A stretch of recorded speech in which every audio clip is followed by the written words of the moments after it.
first speaker this morning is Mike Slattery. When Mike entered the insurance business, he never thought the protection of a policy could mean so much to a family. Mike's title is, When It Rains, It Pours. Please welcome with me, Mr. Mike Slattery.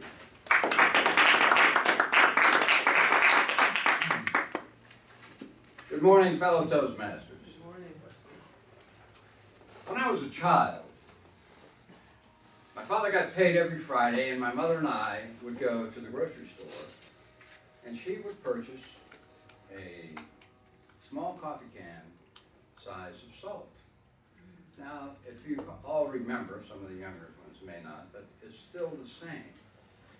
It's a cardboard cylinder with a white top, a spout that's integrated in the top. Now that cylinder has a picture or a logo of a little girl holding an umbrella with that same salt under her arm with the spout open, and you see the salt rolling behind her. And I couldn't figure that out because on that was their statement that said, when it rains, it pours. So being a child and curious, I asked my mother, what does that mean? She means that Morton salt, which was the brand, if it's humid out or it's raining, that salt doesn't clump together and you can still use it. So I always remembered that when it rains, it pours. Now as I got older, I keep hearing that when there is a problem with someone and they will say, oh my goodness, when it rains, it just pours. So in other words, the problem for whatever it might be, or we use the word challenge today, that means that it continues on, or it stacks. It gets bigger and bigger and bigger. And it creates an uneasy feeling within the individual. So let me go back a 3 days ago to a Friday at 6 o'clock in the morning. I hear my smoke alarm in my home going beep, beep, beep, beep, beep. So I get out of bed, I turn and I put my feet down into 2 inches of water. Now we sleep on the second floor. All right? So I'm thinking to myself, man, I got to turn this water off. So without any hesitation, I run downstairs, go outside, and I turn the water off. So in the meantime, everybody else in the family's heard the same thing. They're up, and they're sloshing around in the water upstairs. So after I get clear, I walk into our living room, dining room, and breakfast room, and I look up, and the ceiling is falling down. So I look at the stairways that go upstairs, and I see the water is sort of like cascading off of the stairs down onto our foyer. Oh, well, as most of you know, I'm in the P&C business, property and casualty, for Farmers Insurance. So I thought the best thing to do at this point in time is call and put a claim in, which I did. And I have to say, not having any experience with any other insurance company, that this was very disastrous because my whole routine is wiped out. Friday morning, I usually get up, or same as I do any other morning, take a shower, shave, brush my teeth, get changed, and go to work. Now I've got water pouring out of my house. And what do? So the adjuster says what you need to do is turn the water off, and obviously I did that. And we will send out a water mitigating team. Well, you know what? Within an hour, 3 guys show up with these blowers that are about this size, and a humidifier, about 3 of those that are about this size, and tools. And all of a sudden they come in and they have this little meter, and they're looking at all the walls and so on. I mean, you can see the water, but then they're going on beyond that to see if the water went on further. All right, so they I get dressed, I go to work, my lovely wife is sitting there, or is there to monitor what's going on. She calls me at work and says, Mike, they're drilling holes in the ceiling and in the walls.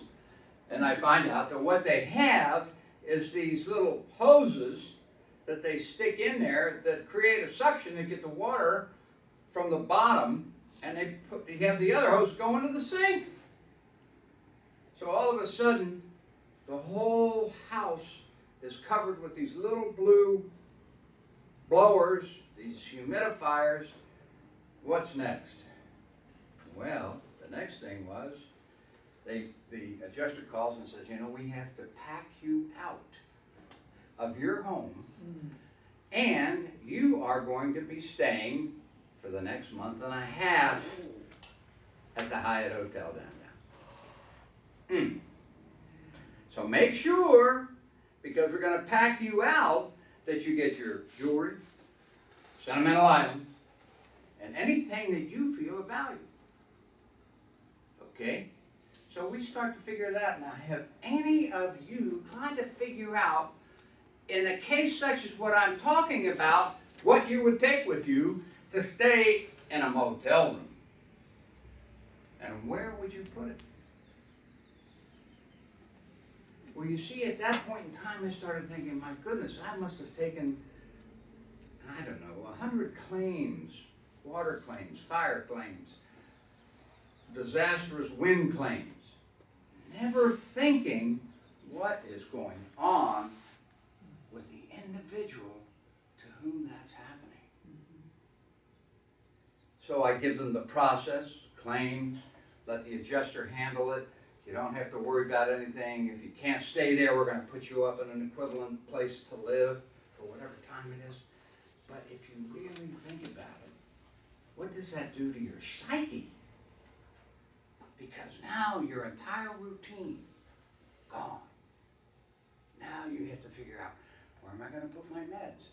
Where am I going to put my toothpaste? Little things like that can drive you crazy. Then you have to put up with your spouse. Now, don't get me wrong. Bev and I have a great relationship. She and I see things differently. And she thinks that everything we receive has sentimental value. So she's talking about bringing all these different items to the, and I'm going on, holy mackerel. The room isn't big enough. So we cut it all down to the things that we did take. And then comes Saturday. The pack-out crew shows up. Now, when I say it's a crew, I'm talking 20 people. 20 people show up, cardboard boxes, stacks of wrapping paper this big, and I thought I was invaded by a colony of ants. I couldn't believe it. They came in, started packing and packing and packing, and they finally finished yesterday. We have a lot of stuff that Beth feels is sentimental. That's all I can say. However, when it rains, it pours. We give the laundry to our son, tell him to go and take it to Canyon Crest Cleaners. He comes back in, and his face is all down. What happened, Ryan? I backed into the truck. It was parked in the driveway. Well, how bad is it?